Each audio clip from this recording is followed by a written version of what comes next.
My cousin announced her fake twin pregnancy at my wedding reception after wearing white to my engagement party. I caught her drinking wine with no baby bump and exposed her scam in front of everyone. She begged for forgiveness after losing everything. I don't know if this makes me the asshole, but I exposed my cousin's fake pregnancy in the middle of a shopping mall and basically destroyed her entire life. Looking back, maybe I should have handled it differently. But after what she did at my wedding, I'm not sure I regret it. It started the night Pedro proposed to me. We were at my favorite restaurant, surrounded by everyone I loved. A mariachi band started playing the second I said yes. I remember looking around at all the happy faces and feeling this pure, perfect joy. Except there was one face missing. Daniela, my cousin. My best friend since we were kids building sandcastles at the beach. I tried not to think about why she wasn't there. I told myself maybe she was sick, or stuck at work, or her car broke down. But it gnawed at me the whole night. Every time someone hugged me or clinked glasses in celebration, I'd scan the room hoping she'd walked in late. She never did. The next morning, I couldn't take it anymore. I called her around 10, after my second cup of coffee, hands still a little shaky from excitement. She picked up on the fourth ring. "I don't want you to marry him," she said. No hello. No congratulations. Just that flat statement. You can do a lot better. Then she hung up. Just like that. Beeping in my ear. I sat there staring at my phone for probably 5 minutes. My engagement ring caught the light coming through the kitchen window. I twisted it around my finger, trying to make sense of what just happened. Pedro came up behind me and wrapped his arms around my waist, asked what was wrong. I told him it was nothing. Family stuff. But it wasn't nothing. It felt like something had cracked between me and Daniela, and I didn't even understand why. That afternoon, I drove to her apartment after work. I needed to talk to her face to face. When she opened the door, she threw her arms around me like nothing was wrong. Her voice went up 2 octaves into this weird, fake cheerfulness. Bonita, so good to see you. She pulled me inside. That phone call this morning? Just a joke, amor. Don't take yourself so seriously. Have I taught you nothing? I looked at her eyes. They were too wide, too bright. There was something behind them I'd never seen before. Something that looked almost like hatred. But that couldn't be right. We were family. Family doesn't hate each other. I was really hurt you didn't come last night, I said. She waved her hand dismissively. I had a work thing. Couldn't get out of it. But hey, let's plan your engagement party. This is exciting.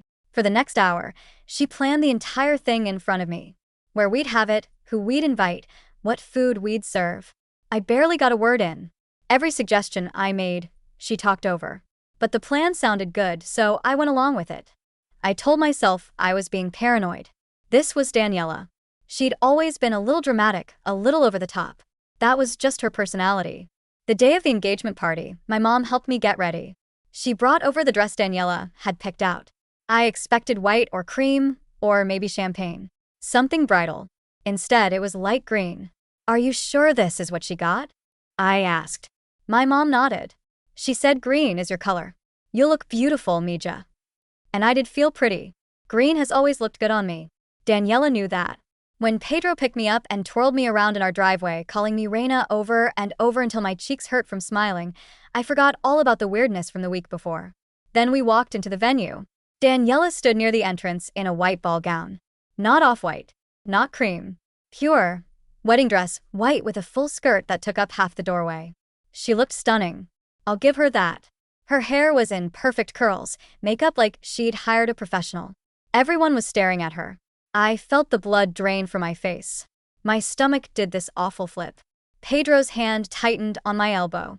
"What the hell?" he muttered, then caught himself. He walked over to her, keeping his voice low and polite. "Daniela, can I ask why you chose this dress?" She smiled at him, touched his arm. "I just love the color white. Is that a problem?" I could see Pedro's jaw clench. He was about to say something he'd regret. I stepped between them. "Hey, Daniela." I tried to keep my voice steady. "I feel pretty upstaged right now." Her smile got wider. "Good. Because my boyfriend was getting close to proposing, but now your little show here scared him away." I blinked. "What?" "You heard me." She took a sip of champagne. This was supposed to be about celebrating love in general, not just you. But of course you had to make it all about yourself. My hands were shaking. I shoved them in the pockets of my green dress. "I still want you to come to my wedding." But I would appreciate it if you didn't make me feel like this again. It's my day, Daniela. She scoffed. Actual scoffed like I was being ridiculous. Then she turned her back on me and walked away. For the rest of the party, she ignored me completely. Took photos with everyone else. Laughed too loud. Made sure she was always in the center of whatever group was forming. I got a long text from her that night apologizing. Said she'd been stressed about her relationship. Said she didn't mean to hurt me. Said she loved me. I wanted to believe her. She was family. We'd grown up together. So I forgave her. I wish I hadn't. The months before the wedding were actually amazing. Pedro handled most of the planning because he insisted I should just enjoy being engaged. He's the kind of person who makes spreadsheets for fun, so he was in heaven organizing seating charts and menu tastings. I'd come home from work and find him on the couch with vendor catalogs, making notes in the margins. "You're too good to me," I told him once. He kissed my forehead. "You deserve someone who's too good to you." I didn't talk about him much with my friends because I was genuinely worried they'd be jealous. He was that perfect. Still is. Daniela texted me occasionally during those months. Normal cousin stuff. Memes. Questions about what I was wearing to someone's birthday party. She seemed fine. I let myself relax. The wedding day came. It was perfect. My dress fit like it was painted on. The weather was exactly right. Not too hot, not windy. My makeup artist made me cry when I looked in the mirror because I'd never felt that beautiful in my entire life. Daniela showed up early wearing a light pink dress. Appropriate. Pretty. She hugged me and told me I looked gorgeous. I felt this huge wave of relief. Everything was going to be okay. The ceremony was a blur of happiness. Pedro cried when I walked down the aisle. My dad almost tripped giving me away because he was crying too. When the officiant said we were married, the entire room erupted in cheers. I felt like I was floating. At the reception, after my speech, I agreed to let Daniela make a toast. She'd asked me a week before, said she wanted to say something special about our bond. I thought it would be sweet. She stood up with a glass of champagne, tapped it with a fork until everyone went quiet. "I know she's the kind of person to make someone's life magic one day," she said. I smiled. That was nice. Then I noticed she was looking down at her stomach, not at me. "Wait, what?" I whispered to Pedro. Daniela's hand went to her belly. There was a small bump there. Had that been there before? How had I not noticed? "That's when I realized she wasn't talking about me and my husband," she continued.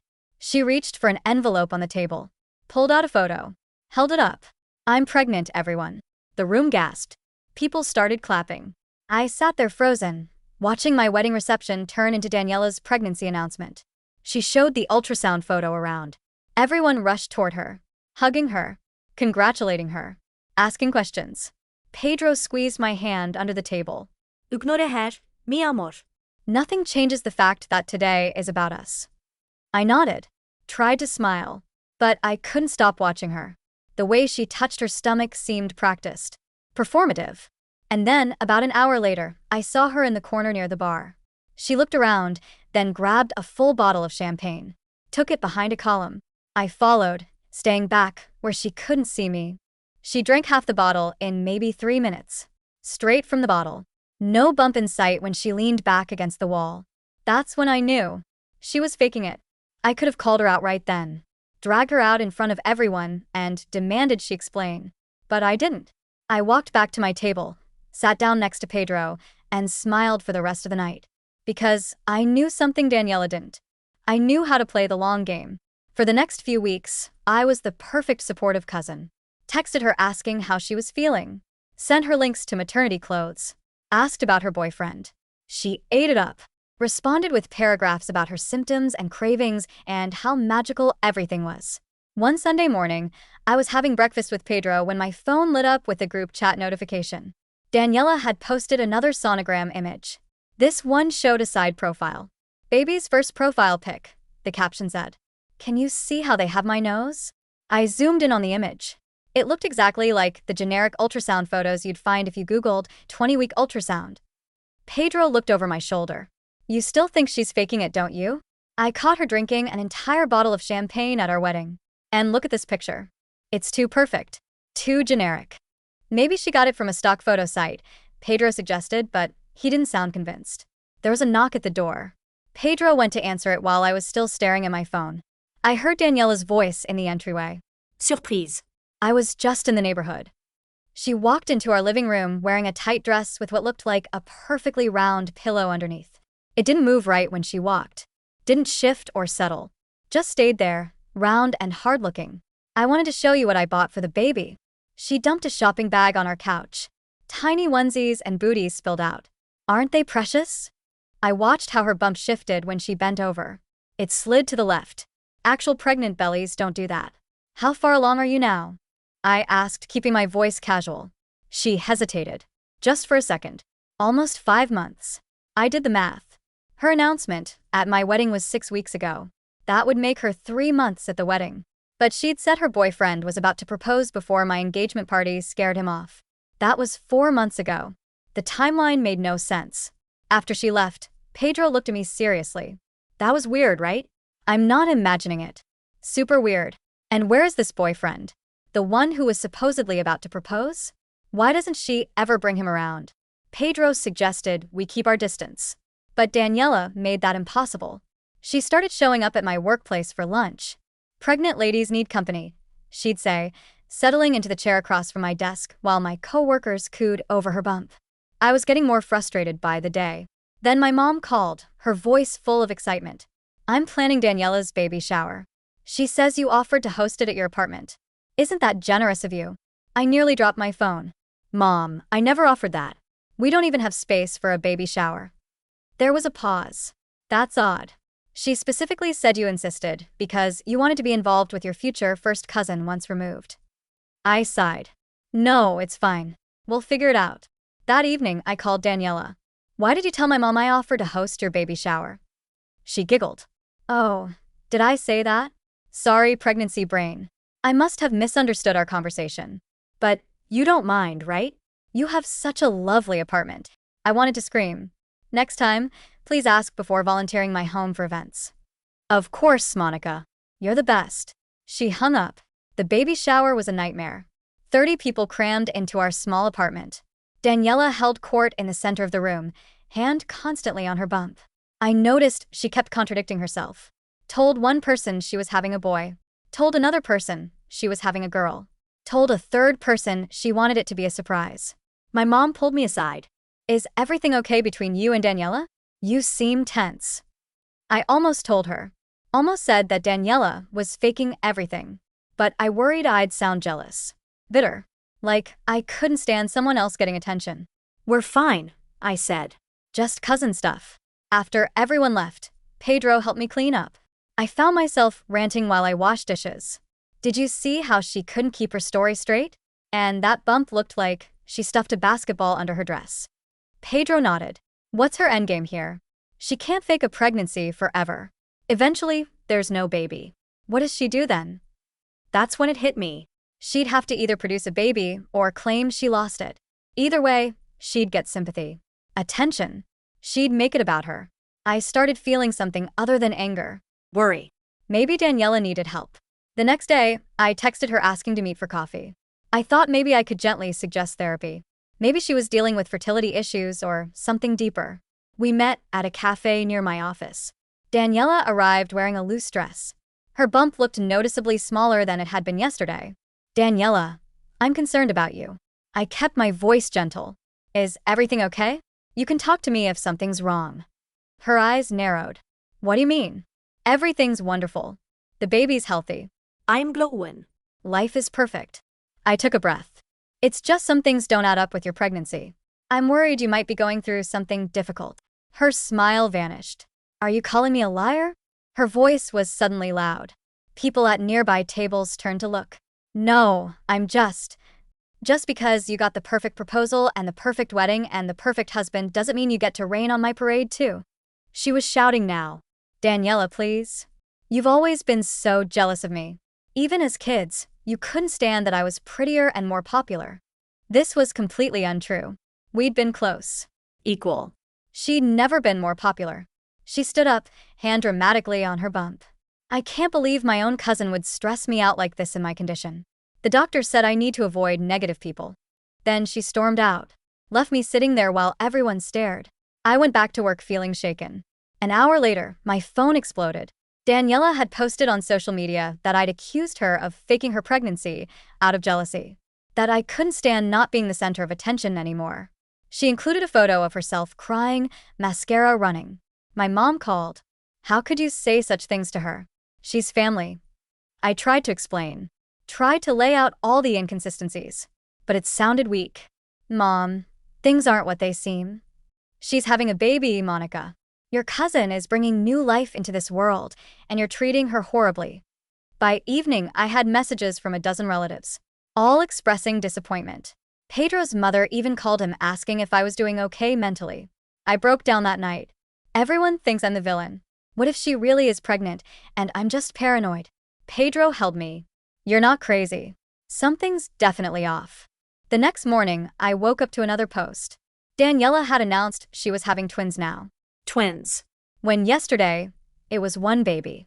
The post had hundreds of likes, comments congratulating her. That's it, I said. I need proof. I started documenting everything. Screenshots of her contradictory posts. Photos where her bump changed size dramatically. Her timeline that made no medical sense. I made a spreadsheet of different due dates she'd mentioned. Meanwhile, Daniela posted daily about how certain negative family members were causing her stress. My aunt called asking me to apologize to keep the peace. She's always been sensitive. Pregnancy hormones make everything worse. I refused, which made me look even more unreasonable. Then Daniela announced she'd started a baby registry. The items were insane. À toi le $20 trolley. Designer baby clothes. A solid gold rattle. She posted constantly about it, tagging family members. When few people purchased anything, she posted a tearful video about feeling unsupported in her journey to motherhood. My cousin Miguel messaged me privately. Is it just me, or is Daniela acting super weird lately? I was so relieved. I told him everything. I've been thinking the same thing, he admitted. The math doesn't add up. And in that video yesterday, her bump was on her right side, not centered. Miguel became my ally. We started gathering evidence together. He took a photo of Daniela at a family dinner when her bump had clearly shifted to one side after she sat down. About a month after the baby shower, Daniela announced she was going on a baby moon to Hawaii. She posted daily beach photos. Her bump looked perfectly round and smooth, suspiciously like those silicone fake pregnancy bellies you can buy online. While she was away, Miguel did some digging. He discovered she'd been fired from her job 3 months ago, around the time of my wedding. She hadn't told anyone. That explains why she has time to show up everywhere unannounced, I told Pedro. But why fake a pregnancy? What does she get out of it? Attention. Gifts. Sympathy. When Daniela returned from Hawaii, she had an even larger bump. Posted about feeling the twins kick while watching the sunset. It was like they were saying hello to the world already, followed by 20 baby emojis. That weekend, there was a family barbecue at my parents' house. Everyone fawned over Daniela, offered her the most comfortable chair, served her food, asked about the twins. I tried to stay civil, made small talk with other relatives. Then, I overheard my uncle giving Daniela a check. A little something to help with the nursery. Kids are expensive, especially 2 at once. Daniela dabbed at fake tears. You're too generous. This will help so much since I've had to cut back my hours at work. Another lie. She wasn't working at all. I excused myself to the bathroom, feeling sick. She was scamming our family now. This was fraud.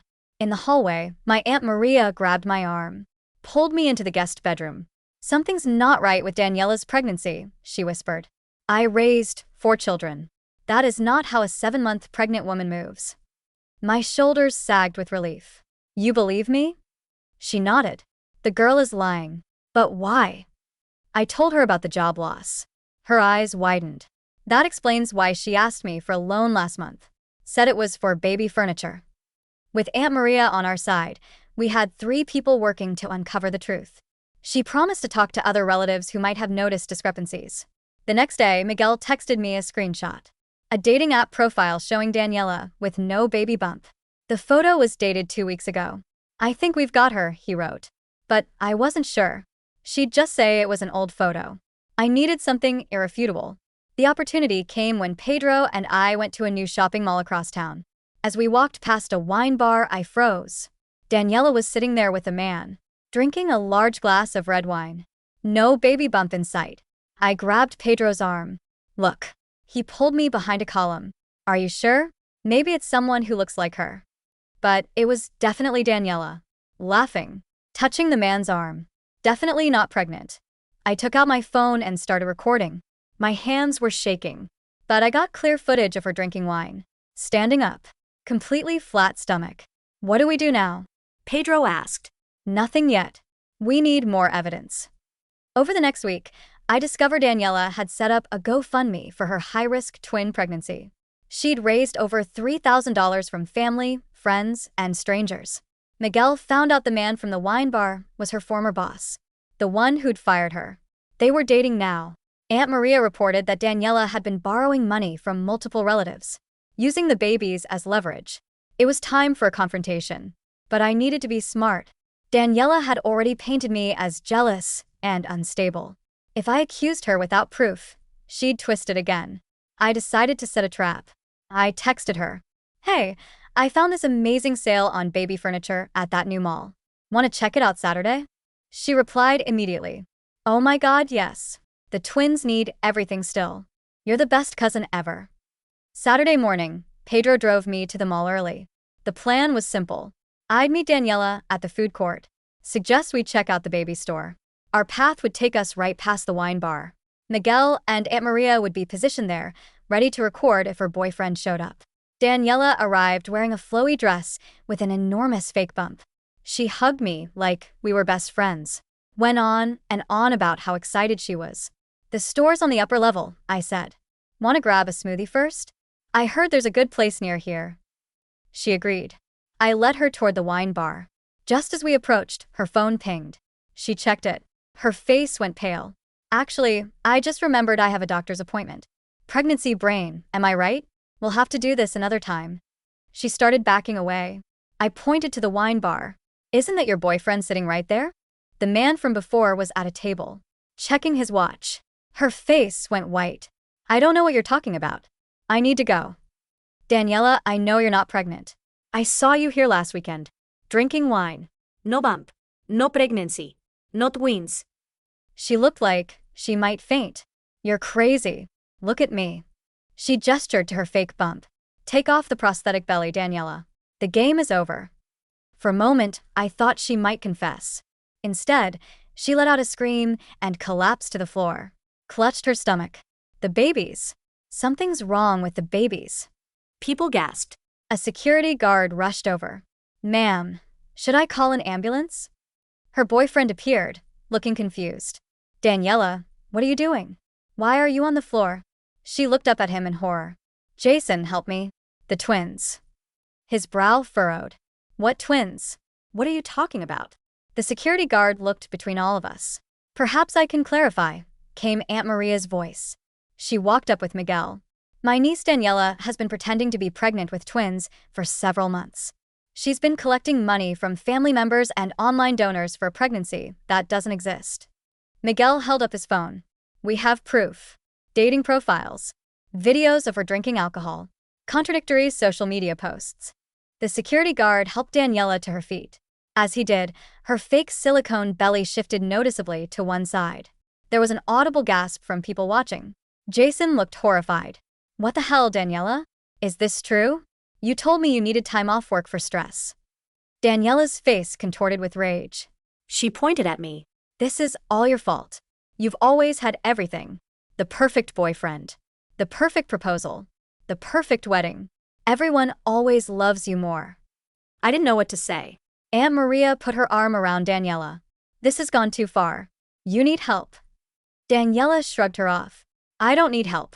I need people to pay attention to me for once. She backed into a trash can.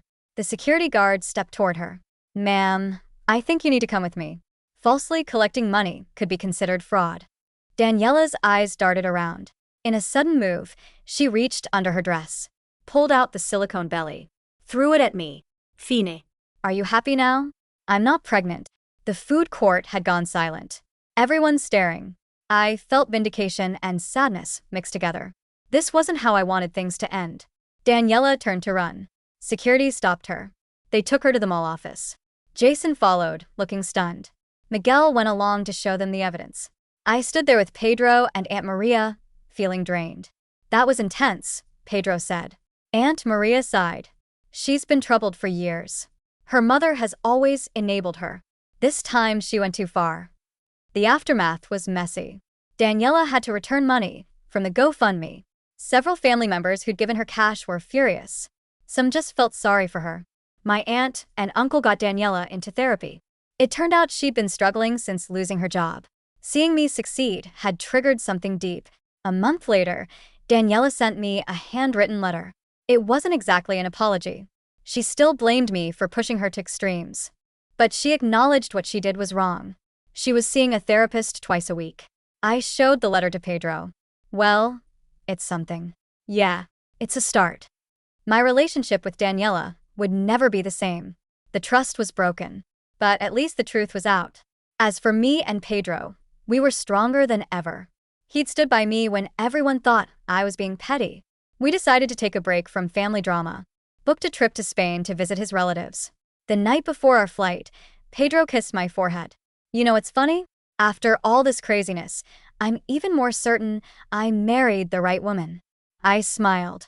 Even though my family is insane, especially because of that. You stayed calm through the whole thing. You were firm but fair. That's the woman I fell in love with. As we packed, I felt a weight lifting. The Daniela situation was resolved. We were moving forward with truth instead of lies. Except our drama wasn't actually over. It was just changing form. 2 days into our Spanish vacation, my mom called. Daniela's been telling people you stole from her during the confrontation at the mall.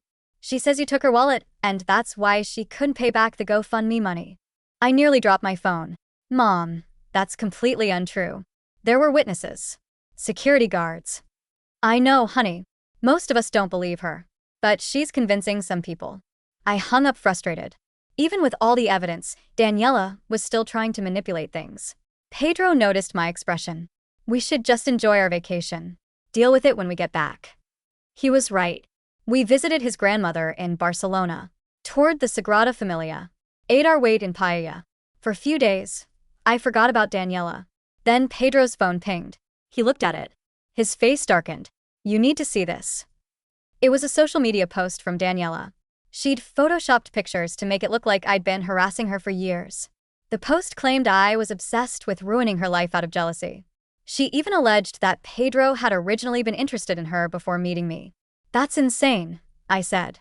You'd never even met her before we started dating. Pedro was furious. This has gone too far. She's attacking both of us now. I called my mom, who confirmed Daniela was spinning an entirely new narrative. According to her, she'd never claimed to be pregnant. That was a misunderstanding I'd created. She was saying I'd orchestrated the mall confrontation to humiliate her. Some distant relatives were believing her. What do we do now? I asked Pedro. He thought for a moment. We fight back with truth. We have actual evidence. She only has lies. When we returned home, we discovered Daniela had created a whole blog detailing her experiences as a victim of my alleged bullying. Full of fabricated incidents. Why can't she just stop? I said. Miguel called with more news. She came to my workplace yesterday making a scene. My boss had to ask her to leave. It was time to end this definitively. After talking with Pedro and my parents, I decided to present all our evidence to the entire family at once. My mom offered to host a family dinner. Everyone except Daniela. The night of the dinner, I was nervous but determined. I'd prepared a presentation showing the timeline of her deception with concrete evidence. As people arrived, some avoided eye contact. Clearly Daniela's campaign had been effective. After dinner, I stood up. I know there's been confusion about what happened with Daniela. I want to clear the air once and for all. I walked everyone through the fake pregnancy, showed the contradictory posts, the videos, statements from people who'd given her money. I explained how after being caught, she'd created new lies to make herself the victim. I'm not doing this to hurt Daniela, I concluded. I'm doing this because the truth matters. She needs help, not more enabling. There was silence. Then my uncle spoke. We've known something was wrong for a while. This isn't the first time she's created elaborate stories. Other relatives shared similar experiences. Times when Daniela had lied about illnesses or relationships. It became clear this pattern had been going on for years. Aunt Maria suggested a family intervention. Everyone agreed. 2 days later, Daniela showed up at our apartment unannounced. I was alone. I hesitated, then opened the door. She looked different. No makeup. Casual clothes. Subdued. "Can I come in?" she asked quietly. I let her in but left the door open. She sat on her couch. "My parents told me about the family meeting. They said everyone knows everything now." I nodded. "My therapist says I have issues with attention-seeking and compulsive lying. She thinks it stems from when I was a kid and felt overlooked." She paused. "I'm not saying that excuses what I did. It doesn't. I know I hurt you. I know I embarrassed myself and the family." This was the most genuine I'd ever seen her. "What about the blog and the social media posts?" I asked. She looked down. "I'll delete them. All of it. My therapist says I need to start taking responsibility instead of creating new lies to cover old ones." Awkward silence. "I don't expect us to be close again," she said. "I probably ruined that forever. But I wanted you to know I'm really working on myself." After she left, I called Pedro. He was skeptical but hopeful. Over the next few weeks, Daniela made good on her word. Deleted the blog, the false posts, returned gifts, posted a vague public apology about not being honest and working on personal issues. It wasn't perfect, but it was progress. 6 months after the mall confrontation, I ran into Daniela at the grocery store. We made small talk. As we were parting, she said, "I really am sorry, for everything." I nodded. "I know. I hope things are getting better." She smiled slightly. They are. Slowly. Real life isn't as exciting as the stories I used to make up, but it's steadier. I watched her walk away, felt a sense of closure. That night, Pedro hugged me. "I'm proud of you for handling this with grace." I laughed. "I don't know about grace. There were definitely moments I wanted to scream. But you didn't. You stood your ground with evidence and truth instead of sinking to her level." He was right. Throughout this ordeal, I'd managed to stay true to myself. The family wound was beginning to heal. I was ready to move forward. No more fake pregnancies. No more drama. Just real life. And after everything we'd been through, ordinary sounded absolutely perfect. A few weeks later, my phone buzzed. Miguel texting. "Have you seen Daniela's Instagram today?" I braced myself. Opened the app. But instead of some outrageous claim, I saw a normal post of Daniela at her new job, smiling with colleagues. The caption read, "6 months at the new place. Grateful for second chances." It seemed genuine. "Looks like she's really turning things around," I told Pedro. He nodded, relieved. 2 weeks later, my mom called. "Have you heard from Daniela recently?" "Not since I bumped into her at the store." "Why?" There was a pause. "Well, she's been telling people she's planning your baby shower." I nearly dropped my phone. "My what?" "Your baby shower. She's saying you're pregnant and due in August." I leaned against the wall. "Mom, I'm not pregnant. We're not even trying yet." "That's what I thought. She mentioned it at your aunt's birthday dinner. Said you wanted to keep it quiet for the first trimester, but that she was authorized to start planning." I drove straight home. Pedro was pacing when I told him. Why would she make this up? Things were finally calming down. I called Daniela immediately. She answered cheerfully. "Monica, I was just thinking about you." "Daniela, why are you telling people I'm pregnant?" "Oh." She laughed awkwardly. "I thought it was supposed to be a surprise. Did someone spoil it?" "There is no it. I'm not pregnant." Long pause. "But you told me at the grocery store. You said you wanted me to plan the shower because it would give me something positive to focus on." "That never happened." "I never said anything remotely like that." Another pause. "Are you sure? Maybe you forgot." I was beyond frustrated. "Daniela, you need to call everyone you told and correct it immediately." "It wasn't a lie," she insisted. "You definitely told me. I wouldn't make something like this up." But she absolutely would. I hung up, texted Miguel to help with damage control. Within an hour, he confirmed she'd told at least a dozen family members. That evening, Daniela's therapist called. "Ms. Rodriguez, this is Dr. Klein. Daniela has signed a release allowing me to speak with you. She's quite upset about your conversation today." I explained what happened. The therapist sighed. "I suspected something like this might happen. Recovery isn't linear. Would you be willing to come in for a joint session?" I agreed. The session was scheduled for the following week. Pedro drove me. When I entered Dr. Klein's office, Daniela was already seated, looking tearful. "Thank you for coming, Monica," Dr. Klein said. Daniela has something she'd like to say. Daniela looked at her hands.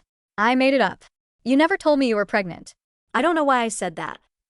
I appreciated the admission. This can't keep happening, Daniela. Do you understand that? She nodded miserably. Dr. Klein explained that Daniela was working on a comprehensive recovery plan, including medication for anxiety. But part of her healing involved making amends and establishing boundaries. By the end, we had an agreement. Daniela would correct the pregnancy rumor immediately. She wouldn't spread information about me without checking first. I would give her space to focus on recovery without cutting her off completely. As we were leaving, Daniela stopped me. I really am sorry. Not just for this, but for everything. The fake pregnancy. The lies. Ruining your wedding. All of it. For the first time, I believed her. The next few months were peaceful. Daniela kept her distance. Sent occasional normal texts. A funny meme. A question about a recipe. Nothing weird. Pedro and I got our lives back. Painted our guest room. Took a weekend trip to the beach. Started talking seriously about when we might actually want to start a family. Then came my birthday. My mom hosted a small dinner. Just immediate family. Daniela was there, helping set the table. She gave me a quick hug. Happy birthday. I brought cupcakes from that bakery you like. Throughout dinner, I waited for something weird to happen. But she just participated in normal conversation. Laughed at my dad's jokes. Complimented my mom's cooking. After dessert, she handed me a gift. Inside was a framed photo of us as kids building a sandcastle. On the back, remember when things were simple? I'm working to get back there. Love, D. I felt a lump in my throat. Thanks, Daniela. This is really thoughtful. She smiled. Your mom helped me find the picture. As people cleared the table, Daniela pulled me aside. I've been seeing Dr. Klein twice a week. She diagnosed me with borderline personality disorder and some other stuff. The medication is helping a lot. That's good. You seem calmer. She nodded. I am. And I've been thinking about what happened. I know sorry doesn't fix it, but I want you to know I'm really working on myself. I believed her. This wasn't performative. This was someone trying to be better. By the way, she added, I'm actually dating someone now. For real this time. His name is Eric. Works at the library. Maybe you and Pedro could meet him sometime. No pressure. I agreed. Curious but cautious. The evening ended without incident. As Pedro and I drove home, I felt optimistic.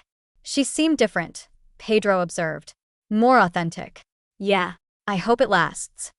And surprisingly, it did. Over the next few months, we met Eric. He was kind, slightly nerdy, totally smitten with Daniela. They had a normal relationship. No drama. Family gatherings became less stressful. Daniela stopped trying to be the center of attention. She got a promotion. Moved into a nicer apartment. Then, about a year after the mall confrontation, Daniela invited me for coffee. Just the two of us. I was nervous walking into the cafe. But she was just sitting there with 2 cups, looking anxious but composed. Thanks for coming, she said. I wanted to talk about something important. My stomach tightened. Okay. She took a breath. Eric proposed last weekend. Nothing big. Just a small ceremony in his parents' backyard next month. That's great. Congratulations. Thanks. She fiddled with her cup. The thing is, I'm trying to do this right. No drama. No lies. Just a simple, honest wedding. I nodded. I know I ruined your wedding day with my fake pregnancy announcement.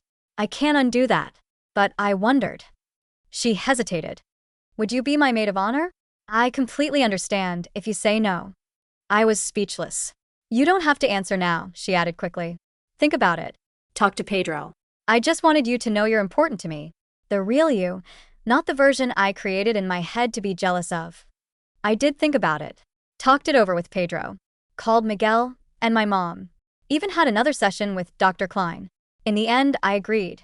Not because I'd forgotten what she'd done, but because I believed in second chances. Because the genuine effort she was making deserved recognition. The wedding was exactly as she described. Simple. Eric's parents' backyard. Only 30 guests. Daniela wore a modest white dress. She didn't demand attention. Just celebrated her commitment to Eric. During the reception, I sat with her mother-in-law Nancy. Daniela told me everything, Nancy said quietly. About the fake pregnancy. How she treated you. She was so ashamed. But Eric insisted she be honest with us before they got married. I was surprised. And you're okay with all that? Nancy smiled. Everyone deserves a chance to become better. She's not the same person who did those things. The fact that she could admit it shows character. As I watched Daniela dancing with Eric, looking genuinely happy, I felt peace wash over me. This chapter was truly closing. On the way home, Pedro squeezed my hand. You okay? I nodded. Yeah. I think Daniela's really changed. Not perfectly, but significantly. People can surprise you, he said, sometimes in good ways. 6 months later, Pedro and I found out I was actually pregnant. For real this time. When we told our families, Daniela hugged me warmly. I'm so happy for you both. No dramatics. No spotlight stealing. Throughout my pregnancy, she kept her word. No fake announcements. No competition. When my daughter Lucia was born, Daniela visited the hospital with a small gift. Stayed only as long as was appropriate. Looking at my beautiful baby with Pedro beside me and our family drama finally behind us, I felt contentment I hadn't experienced in years. Sometimes the people who hurt you most are capable of the most meaningful growth. Sometimes giving someone a second chance with proper boundaries allows both of you to heal. I'm not saying everyone should forgive toxic behavior. But in our case, with a lot of work mostly on Daniela's part and professional help, we found our way back to something resembling a healthy family dynamic. As for me and Pedro, we're just enjoying being new parents, experiencing all the real drama that comes with a newborn. No fake pregnancies needed. The actual thing is challenging enough. New stories every day. You know where to find me.